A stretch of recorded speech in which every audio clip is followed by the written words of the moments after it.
ఏది అయినా ట్రై చెయ్యి ఆచి చికెన్ మసాలా. ఆచి చికెన్ మసాలా.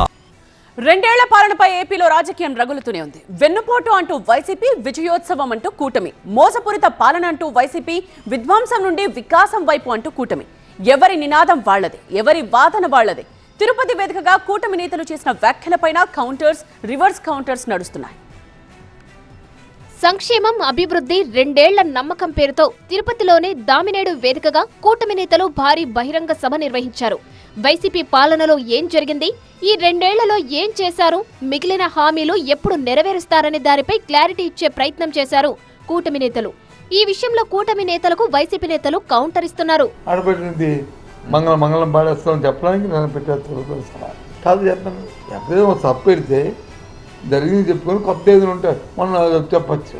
కొత్త చెప్పడం మనిషి ఉన్నట్టు తీసేస్తున్నాం. చాలా చావు కబురు చాలా చెప్తే ఇది ఎక్కడ తింటుంది. హామీలు అమలు చేయకుండా ప్రజలను మోసం చేయడమే కాకుండా ప్రజలను మభ్యపెట్టే ప్రయత్నంలో భాగంగానే తిరుపతిలో సభ పెట్టారంటూ వైసీపీ నేతలు విమర్శిస్తున్నారు. రెండేళ్ల పాలనలో ఏ ఒక్క వర్గానికి న్యాయం చేయలేదంటున్నారు వైసీపీ నేతలు. దగా అమరావతి, దగా రాయలసీమ, దగా ఉత్తరాంధ్ర, ఇది ఈ రోజున ఈ రాష్ట్రంలో నెలకొన్న పరిస్థితి. అందరినీ దగా చేస్తున్నారు. ఎవరిని వదిలిపెట్టారు, ఏ వర్గాన్ని వదిలిపెట్టారు, ఏ విషయంలో మీరు మంచి చేశారు, మీరు మంచి చేస్తే చెప్పండి, ప్రజలు చెప్పాలి. ప్రజలన్నీ కూడా చూస్తూ ఉన్నారు. ఇక ఈ విధంగా రెండేళ్లకు నమ్మకమని అభివృద్ధి పేరుతో ఇక మాకు పోటీగా జగన్మోహన్ రెడ్డి గారికి పోటీగా మా హయాంలో జరిగినటువంటి మంచికి పోటీగా ఏందేందో చెప్పాలని ప్రయత్నం చేస్తూ ఉన్నారు. కానీ వాస్తవానికి వస్తే ఏదీ లేదు. ప్రజలను వెన్నుపోటు పొడిచిన చరిత్ర జగన్దేనంటూ కౌంటర్ ఇస్తున్నారు టీడీపీ నేతలు. జగన్ పాలనలో రేట్ల పెంపు, మద్యం పాలసీ, విద్యుత్ ఛార్జీలు సహా పలు అంశాలను ప్రస్తావిస్తూ కౌంటర్ ఇచ్చారు మంత్రి కొల్లు రవీంద్ర.